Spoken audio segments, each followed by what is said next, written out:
This is Nightly Business Report with Tyler Matheson and Susie Gehring. Spring ahead, the private sector added more than 190,000 jobs last month. Will that translate into a strong employment report on Friday? Frustration on the Hill. Senators push General Motors CEO for answers, only to come up short. What will it take to get more answers? Cost of overtreating. A new study adds to the controversy over the value of mammograms. Is more testing always better, and at what price? All that and more tonight on Nightly Business Report for Wednesday, April 2nd. Good evening, everyone. It was another day of records on Wall Street, and that's thanks to encouraging reports about jobs and U.S. manufacturing.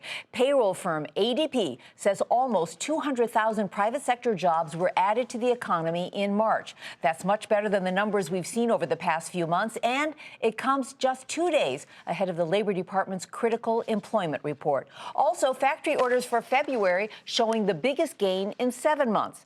That put investors in the buying mood. The Dow rose 40 points, ending just 3 points short of an all-time closing high. The Nasdaq was up 8, and the S&P added 5 points, and it did close at a record close for the second day in a row. So what does all this positive economic news mean for that Friday jobs report? Hampton Pearson takes a look. New data on hiring in the private sector shows there could be a springtime recovery from what has been a brutal winter.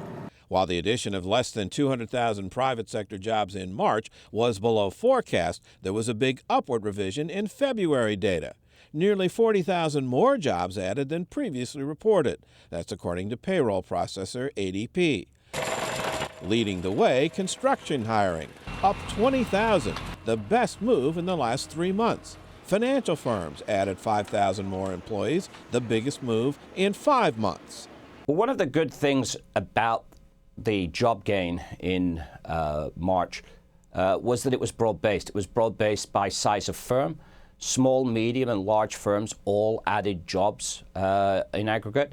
And also, it was broad-based by industry. Other parts of the economy are showing signs of life. Auto sales rose 6% last month, topping 1.5 million vehicles, the biggest monthly gain since last November.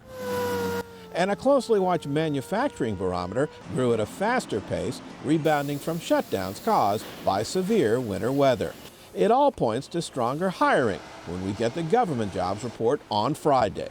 Given the growth in the labor force, which is slowing for demographic reasons, including aging of the population, 200,000 jobs a month will bring the unemployment rate down significantly. As the springtime construction season begins in earnest, if Friday's government jobs report meets or beats the 200,000 threshold, it would be the biggest monthly gain in jobs since last November.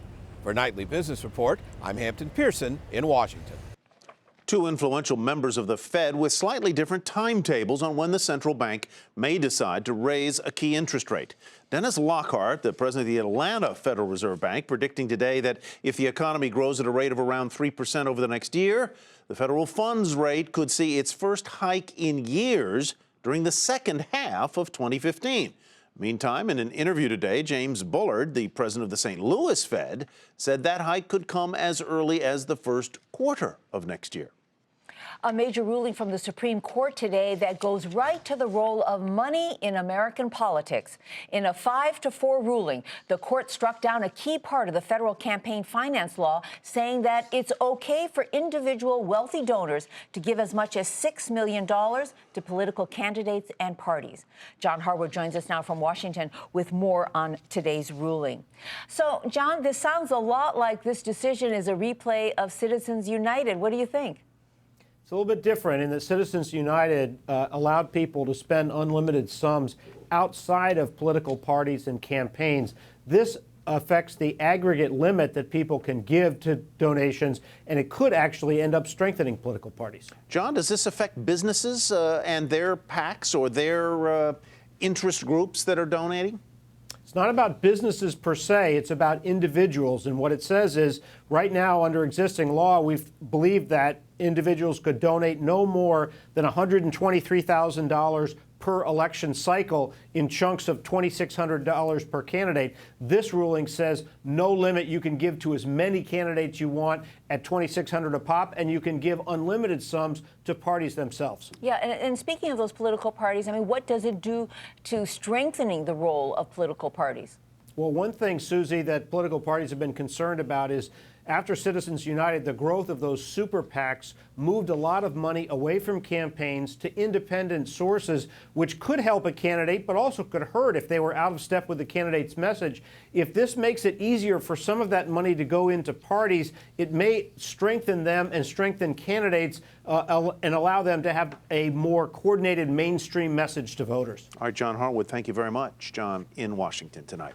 Well, day 2 of Mary Barra's testimony to lawmakers on Capitol Hill. Tuesday, it was the House. Today, a Senate panel grilling the General Motors chief executive on how the automaker bungled a recall of 2.5 million faulty cars that have been linked to at least 13 crash-related deaths. But it wasn't easy today.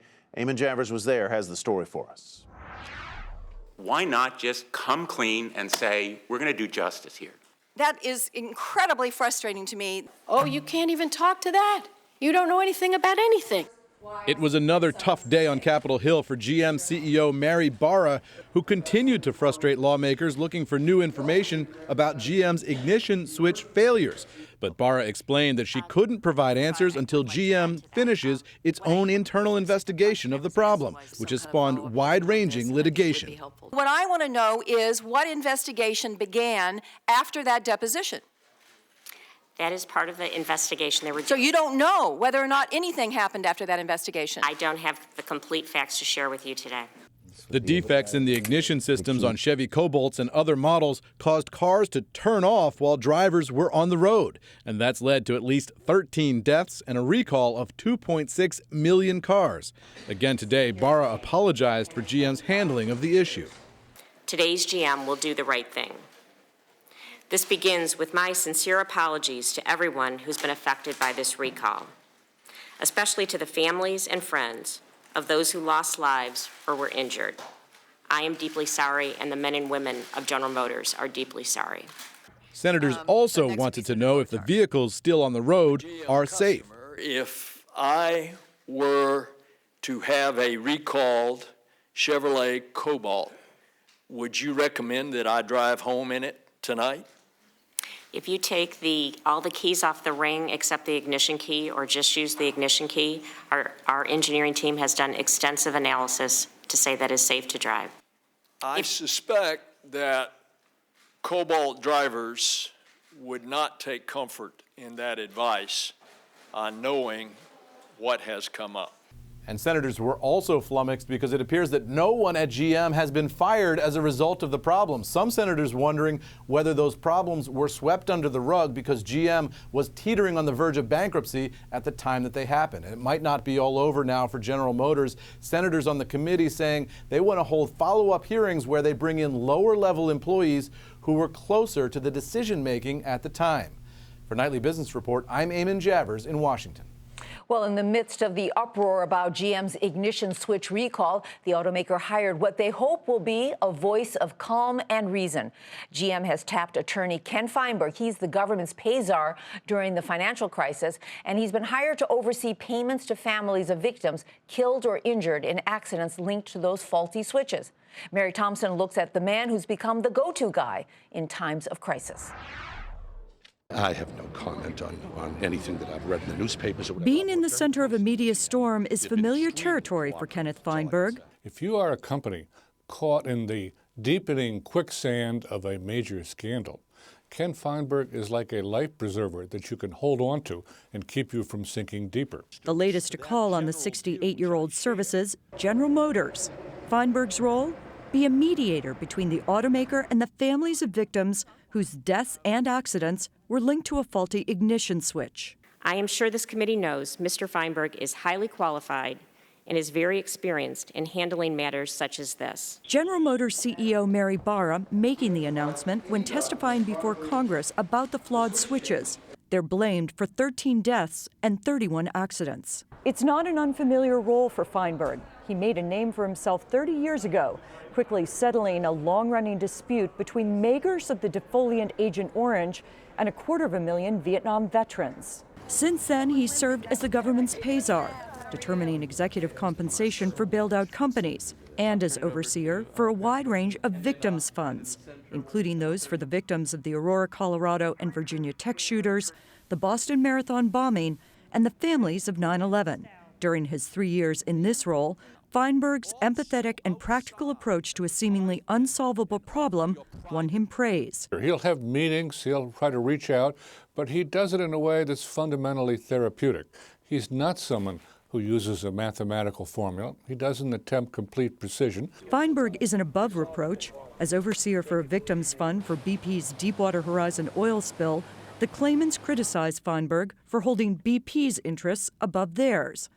GM won't say if it's setting up a victims fund, but in a statement, Feinberg said he'd draw on past experience that's focused on answering the thorny question of what a life is worth. For Nightly Business Report, I'm Mary Thompson.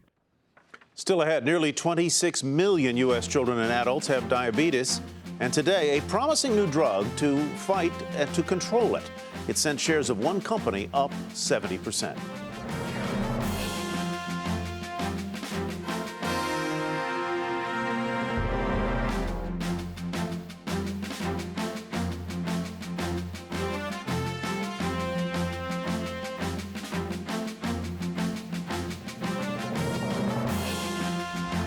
Millions of us already use Amazon.com to buy things we use in the kitchen, the bathroom, the bedroom. Now the online retailer is taking direct aim at your living room, unveiling a new device that will stream movies, shows, music, and more right to your TV set. John Fort has more on Fire TV. Introducing Amazon Fire TV. Tech geeks have expected this for a while, and it's finally here. Fire TV, a streaming video box from Amazon that connects to the internet and makes any TV a smart TV. The price? Well, $99 for this, the Fire TV device, $39 extra if you want the gaming console. That's not a bargain basement price. It's right around the mainstream if you want this type of hardware. So the onus will be on Amazon to really sell the value, why you should want this rather than the devices of its competitors. And it has a lot of rivals. Apple TV, Google Chromecast, Roku. Some of these streaming offerings, by the way, cost half as much. Amazon's Fire TV costs more because it can do more, the company says. That's the gamble. I don't think this will work. I think it's too high a price. I think it doesn't do what the gamers would want. The serious gamers would go towards Xbox or something like that.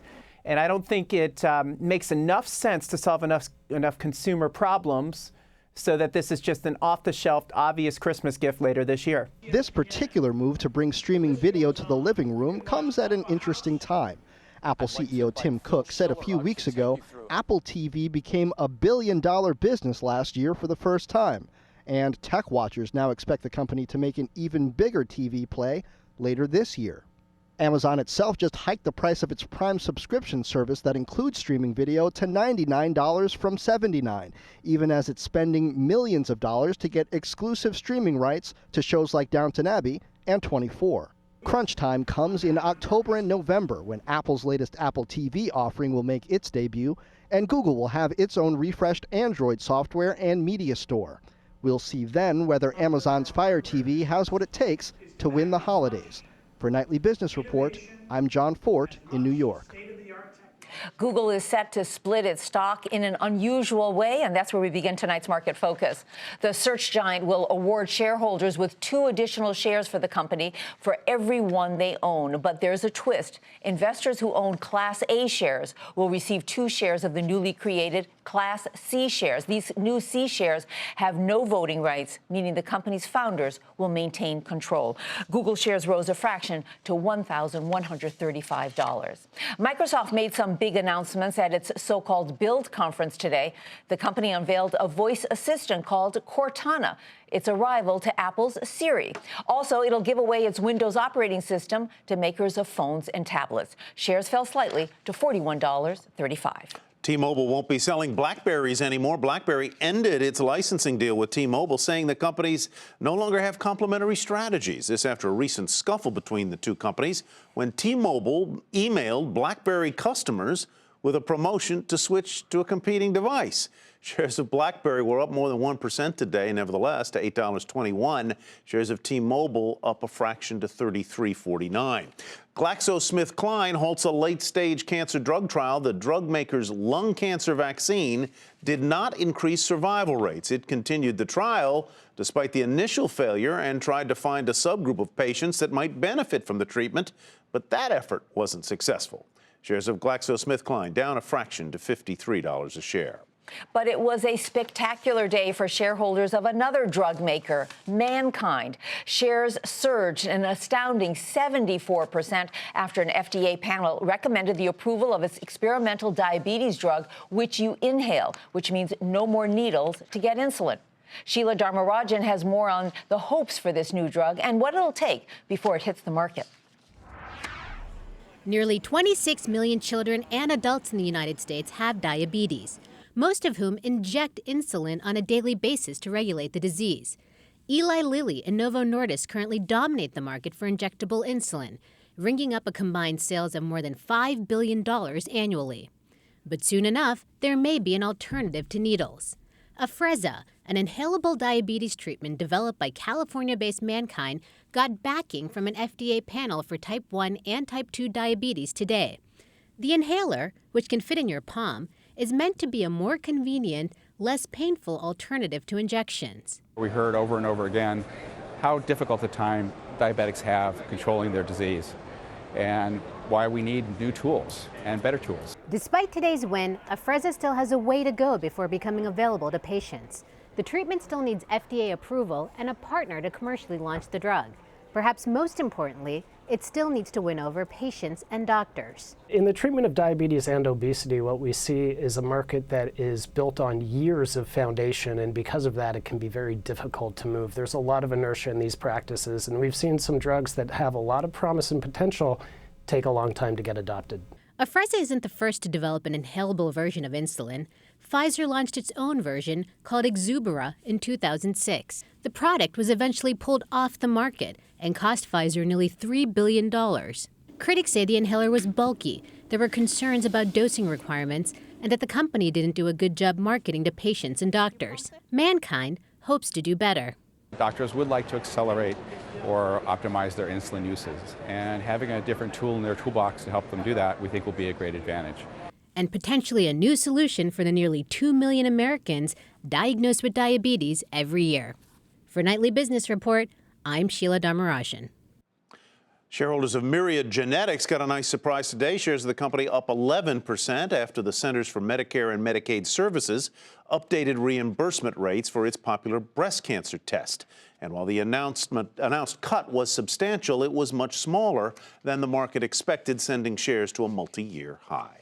Well, another study, another controversy about mammograms. Researchers at Boston's Brigham and Women's Hospital say the benefits of having a mammogram are substantial, especially for those at high risk for breast cancer. But the potential risk for many middle-aged women to get a false positive reading for cancer is high, and the study says that often results in unnecessary and costly surgery, chemotherapy, or radiation treatments. So what is the value of mammograms, and are we over-testing when it comes to screening for cancer? With us now, Dr. Nancy Snyderman, Chief Medical Editor of NBC News, and Dr. Gilbert Welch, Director of the Center for Medicine at the Dartmouth Institute. Welcome to both of you. Nancy, hey, Tyler.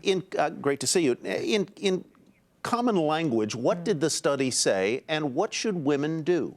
This study looked at the last 50 years of medical research looking at mammography, and the researchers concluded that we overstate the benefits and we understate the potential harm of screening. As you know, 5 years ago, a U.S. task force suggested that routine mammography in women ages 40 to 50, women with no risk factors, was in fact poorly spent money, unwarranted, and leads to all kinds of problems because of overscreening, and that we should start screening at 50. this big chunk of data really sort of underscored that again and drove home the point that every woman should look at her individual risk factors and then sit down and have a very smart conversation with her physician. Gilbert, what do you think of what Nancy's just said? I mean, is there any harm for having the test anyway, just to be sure? Oh, absolutely. There are harms associated with mammography, and I think this is just one study that's part of a growing recognition that we've overstated the benefits of screening mammography and we've understated its harms. I think it's very important to start, though, by saying that this is about screening mammography, not diagnostic mammography. And none of us debate about the value of having a mammogram if a woman becomes aware of a new breast lump. That's a very important test. We all agree about that. The problem is with screening mammography, and whenever we try to get ahead of problems, we end up causing some problems. And the two problems with screening mammograms are, first, false alarms, which are devastatingly common. About half of women in the United States will experience a false alarm somewhere during a course of annual mammography for 10 years. And then this other problem, which is less familiar, but the problem of overdiagnosis, that is finding a cancer that will ultimately never matter to the patient, except we as doctors don't know which ones they are, so we end up treating everyone. So that means some women are being treated unnecessarily for breast cancer. So it's a very vexing problem. Nancy, react to what Dr. Welch just said. Do you agree, disagree, agree in part, disagree in part? We're in total harmony. And you know, the interesting thing is not all breast cancers are alike. If you take 100-year-old women and check them at the time of their death, almost all of them are going to have some kind of breast cancer because age is still the #1 determining factor.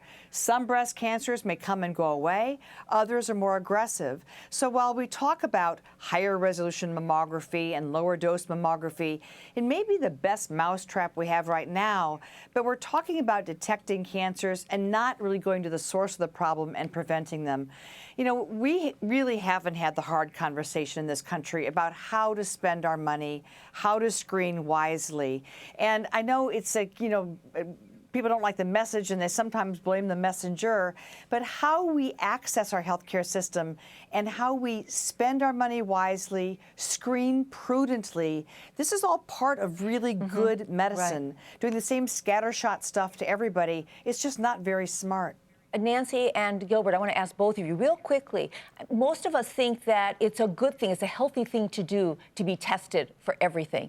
But it seems like both of you are saying that there's some dangers to over-testing. Well, it's a dumb thing to be tested for everything because you're going to find something. We're all walking around with some little shadow on a lung scan or a brain scan. Don't go looking for trouble. But if you find yourself with something, then you go and have diagnostic tests. Going to have a screening test from head to toe, I just think it's really stupid. Gilbert, you get the last word. Well, I just want to be clear that it's very hard for us to make well people any better. but it isn't that hard for us to make them a little worse. So you have to be a little careful about entering the healthcare system when you're well. When you're sick, please come see us. We can do a lot for you. All right, folks, thank you very much. Vigorous agreement. We thank you for helping us with this one tonight. Nancy Snyderman, Chief Medical Editor with NBC News. Gilbert Welch, Professor of Medicine at the Dartmouth Institute. And here's another controversial topic. Coming up, the words high-frequency trading. They're popping up everywhere these days. But what is it? How does it work? And does ultra-fast trading impact you, the long-term investor? That's next.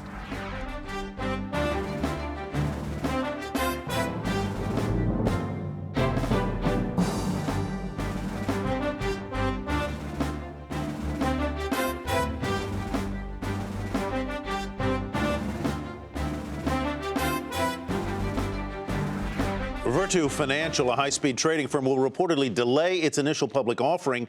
This comes amid a storm of controversy surrounding the industry. As we told you yesterday, Michael Lewis's new book, Flash Boys, has reignited a debate about the practice, and recently the FBI said it'll investigate whether these firms engage in insider trading. So what exactly is high-frequency trading, and how would some firms benefit from the advantage of knowing about trades milliseconds before the rest of the market does? Dominic Chu explains it all. Opponents of high-frequency trading say that the market is set up to give an unfair advantage to some, but not all participants. In essence, here's what they're saying. Imagine a race with 3 contestants. The first is a Vespa scooter, the second is your standard compact or midsize car, and the third is a state-of-the-art Ferrari. All 3 are racing to be the first to cross the finish line and get their hands on a share of stock. It's pretty much no contest, right? The Ferrari's going to win. So here's how it happens in the stock market. An investor wants to buy a share of stock, say, worth $10. The light turns green and the race begins. The Ferrari is so much faster that it gets there first and gets that share of stock for $10. The slower cars will end up paying a higher price for their stock. But here's the twist. The Ferrari that won the stock can turn around and sell that stock to the slower Vespa and compact for a profit. The Ferrari owner didn't really want to own the stock in the first place. He just wanted to get there first and jack up the price for you. Now, it may just be fractions of a penny, but those add up over time. And the debate still rages about what this ultimately means for the individual investor. For Nightly Business Report, I'm Dominic Chu. A debate that is getting hotter and hotter.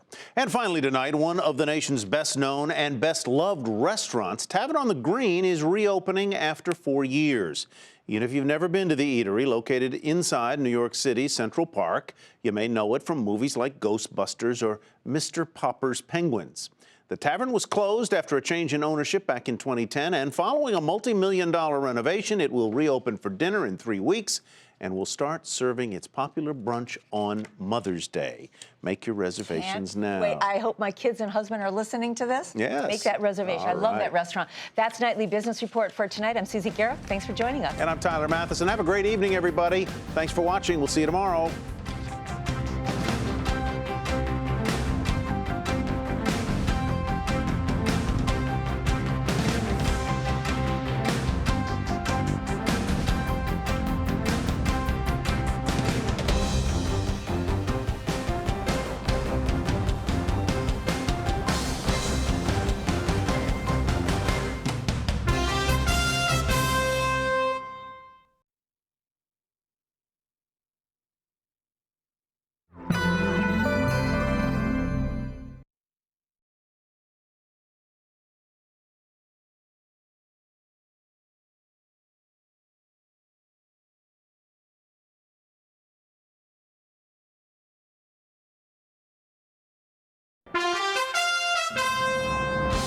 I'm Susie Guerra with a Nightly Business Report news brief. It was another day of records on Wall Street, thanks to more than 190,000 private sector jobs added in March and a boost in factory orders in February. That put investors in the buying mood. The Dow rose 40 points, ending just 3 points short of an all-time closing high. The Nasdaq was up 8, and the S&P added 5 points, closing at a record close for the second day in a row. The Supreme Court struck down a key part of a federal campaign finance law, allowing individual wealthy donors to give as much as $6 million to political candidates and parties. And Amazon is taking direct aim at your living room, unveiling a set-top box that streams movies, music, and more right into your TV set. Be sure to tune into Nightly Business Report right here on your public television station.